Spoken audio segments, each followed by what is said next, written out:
Bom, pessoal, então vamos revisitar um problema aqui, que é o problema do carrinho que carrega sobre ele um pêndulo, tá? Esse pêndulo, então, o movimento desse pêndulo vai depender do movimento do carrinho. A gente já fez esse exemplo usando o princípio de D'Alembert, mas agora eu quero mostrar para vocês como é que a gente faz usando o princípio de Lagrange, né? Então, o que a gente tem é que esse carrinho, o movimento dele é coordenado por essa função f de t, certo? E as coordenadas desse pêndulo são x e y. A gente pode ver que a coordenada generalizada desse sistema vai ser o ângulo θ, que está aqui, mesmo porque esse f de t ele é uma função conhecida.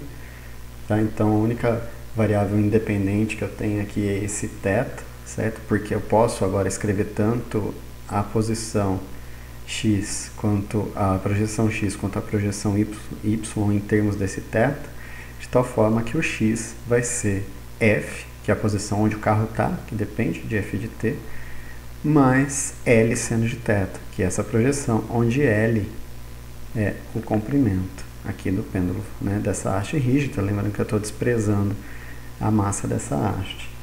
Tá?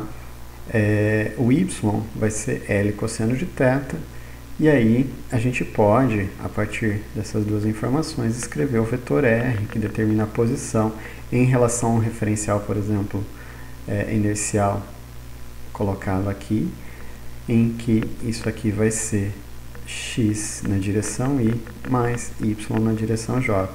Lembrando que nesse procedimento a gente precisa escrever a lagrangiana. E a lagrangiana, ela depende da energia cinética menos a energia potencial. Tá? A energia cinética, T, ela vai ser meio de m, o módulo de R.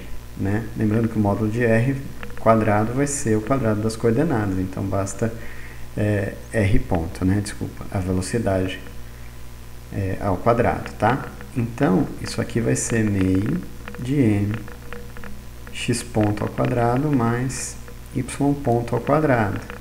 E aí a gente já colocou aqui as derivadas, então isso aqui vai ser meio de m f ponto mais L cosseno de θ, θ ponto ao quadrado mais menos L seno de θ, θ ponto ao quadrado, tá? Então essa é a energia cinética, certo? E a energia potencial, né, tomando como zero de potencial o ponto de rotação que está aqui, certo? Então, levando a energia potencial do corpo aqui, vai ser menos mg y, certo? Então, aqui é o zero, né? Então, aqui é o V igual a zero. Então, eu tenho energia potencial em relação a esse ΔH aqui, né? Essa altura. Como o zero está para cá, então tem menos mgy. Então, isso aqui me dá menos mgl cosseno de θ. E aí, basta que eu escreva a lagrangiana, t menos v. Fazendo essas contas, abrindo esse quadrado que está aqui, juntando os termos, a gente vai ver que vai ter um termo que depende de cosseno ao quadrado mais seno ao quadrado.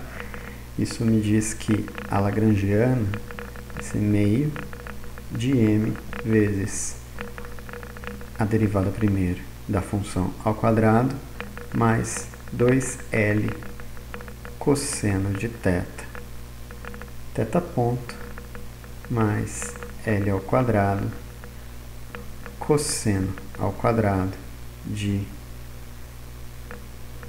θ, certo? Menos o potencial, com o potencial é negativo, mais mgl cosseno de θ. E aí, o que eu preciso? Eu preciso da derivada da lagrangiana em relação à velocidade. Então, só tenho esse termo que está aqui e preciso da derivada da lagrangiana com relação à coordenada. Tá? Então, del L, del θ ponto, isso aqui me dá ml cosseno de θ f ponto mais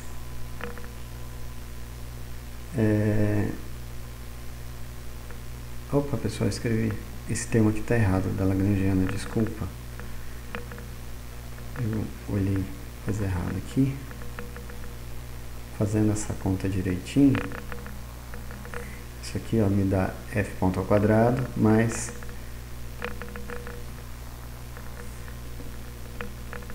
dois L cosseno θ f ponto θ ponto mais L ao quadrado cosseno quadrado de θ. E aí sim, essa derivada, lógico, aparece esse termo que está aqui, e aí eu tenho mais ml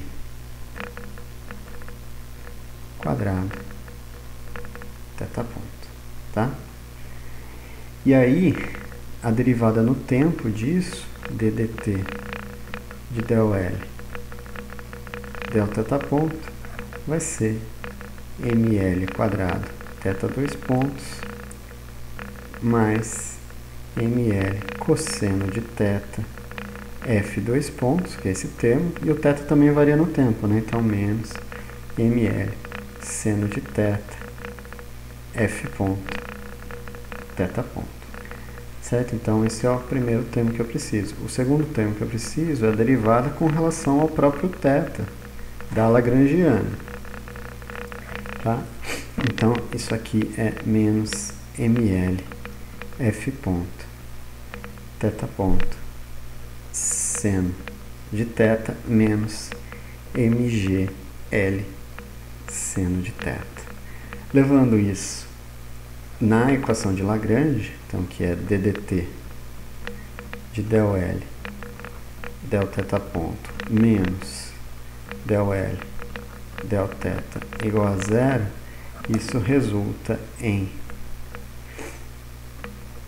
ml θ dois pontos mais mgl seno de θ, que é igual a menos ml cosseno de θ f dois pontos, e aí θ ponto mais g sobre L seno de θ igual a menos f dois pontos sobre L cosseno de θ, que é o resultado que a gente já obteve, certo? Então, se f for igual a zero ou for constante, eu tenho um pêndulo simples, né? Agora, se o f for uma função do tempo, sei lá, alguma coisa que oscila, alguma coisa, eu preciso levar isso em consideração e resolver essa equação para θ ponto, certo? Então, notem que o procedimento é relativamente mais simples do que quando eu uso ou a mecânica newtoniana diretamente dita, ou quando eu uso o princípio de D'Alembert, mesmo porque eu não preciso me preocupar agora com deslocamentos virtuais, né? Basta que eu escreva a coordenada, opa, desculpa, deixa eu só voltar aqui, basta que eu escreva as coordenadas né, e a velocidade generalizada, e aí com isso eu tenho como escrever a energia cinética e a energia potencial e consequentemente a lagrangiana, tá? Então com isso a gente reobtém aqui o resultado que a gente já tinha para esse problema de uma maneira relativamente mais simples.